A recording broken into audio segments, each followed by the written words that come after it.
Welcome home, KUA. It's so wonderful to see you all again. You fill this building, this school, this quiet town of Meriden with so much life and energy. You've been away for months, growing, changing, sleeping, gathering stories and suntans, experiencing joy and pride and misery and boredom. And now you're here, we're here, together, to set off on a new journey.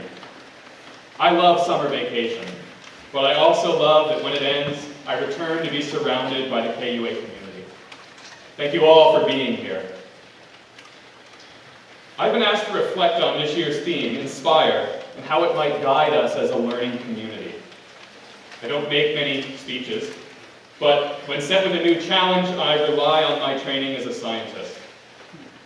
Scientifically, the word inspire means to draw air into the lungs. Inspiring is the first step of breathing, the process that fills our blood with the oxygen necessary to produce ATP. For inspiration, we can thank our ancient ancestors, the first aerobic bacteria, who 2 billion years ago cleverly figured out how to take the toxic oxygen waste of cyanobacteria and use it to fuel their lives. In time, in what is one of the most fascinating stories of biology, these bacteria were incorporated into larger cells to form the mitochondria that live inside of us and fuel each of our cells. Inspiration is breathing, the gift of our bacterial ancestors. Inspiration gives us the fuel to act. Take a moment to think about the breathing you are doing now.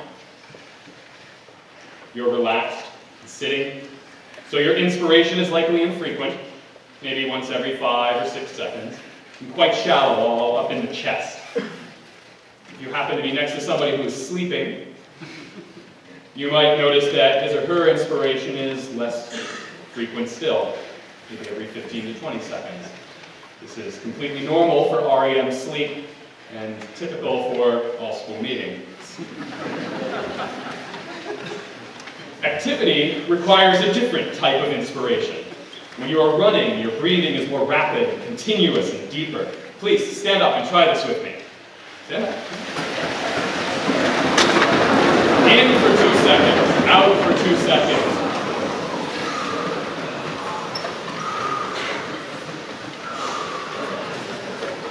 It doesn't feel natural now, right? Because you're not really doing anything, right? But the rhythm should be familiar from the feel. The inspiration for speaking or singing or playing a musical instrument is different still. It's deeper and pushes out the belly, giving us more air inside of our lungs and giving us more control over our exhale. Diaphragmatic breathing comes down here. Try this with me. Kimball Union alma mater, hear us as we sing. All together now, you've got the words from the chorus.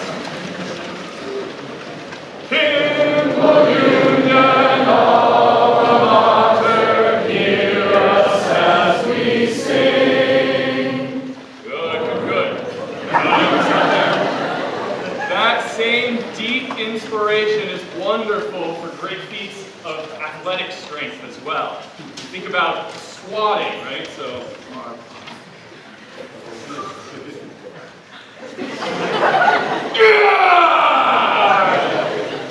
everybody, all right?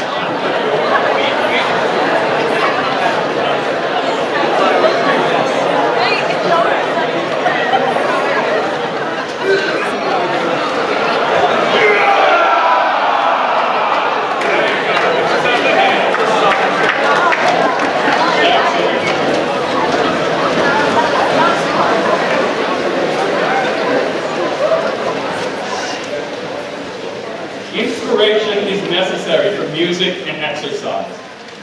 But more important than how you breathe in is what you do with the air once it's inside of you.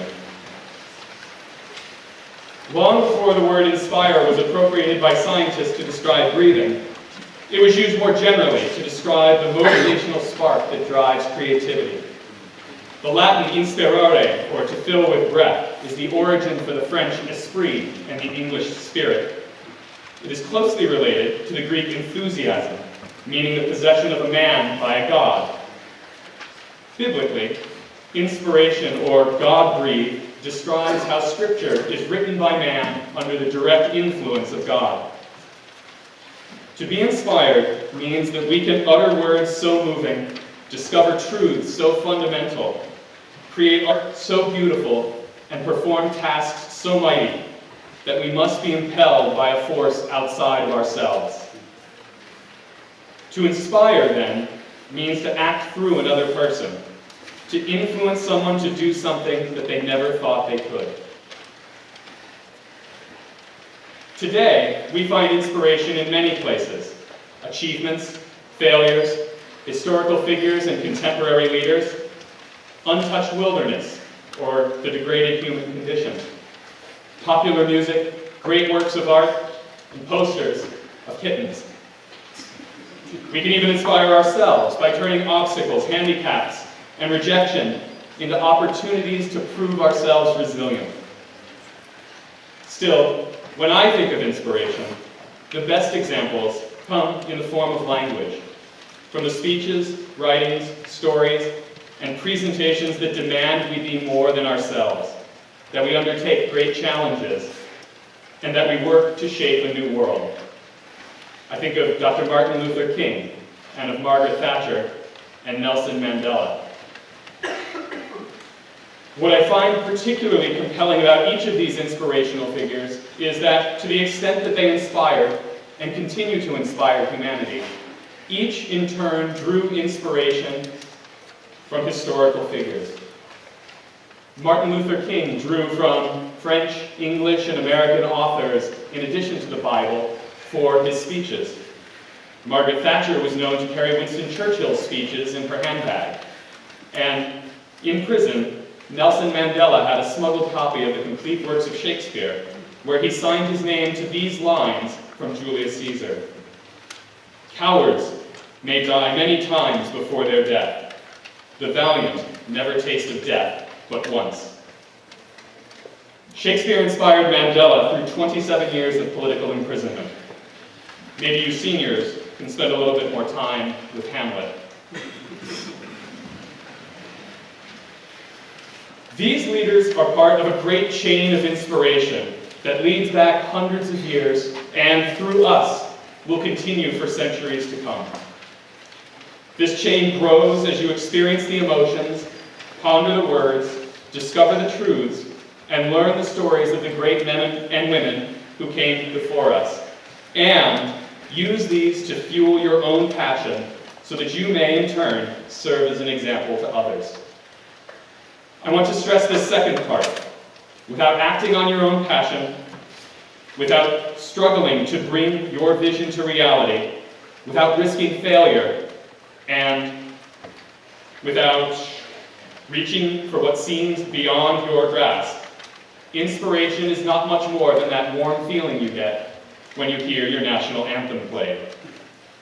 But when you live your passions, when you try despite the risks, when you fight to change the world around you, you will inspire others. I'd like to leave everyone with a challenge for the year. Faculty, with everything you do, you serve as an inspiration to our community.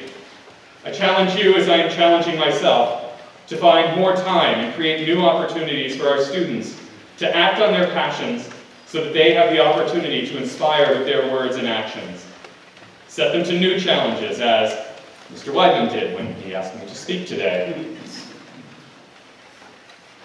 Students, know what you value and how you would like to shape the world, and make these known to others.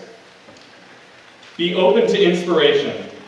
Look for opportunities to act on your passions, and when you have the chance, expend the effort to do something awesome when you could have easily stopped at good enough. Join in the great human chain of inspiration, whether you believe it started with a spark from heaven or with those tenacious aerobic bacteria, who learn to survive in a world filled with the excrement of earlier generations. I will leave it to a dinner discussion as to which model, divine or bacterial, you feel best describes the KUA education. I want to close with a quote from Vincent van Gogh. "It is good to love many things, for therein lies the true strength.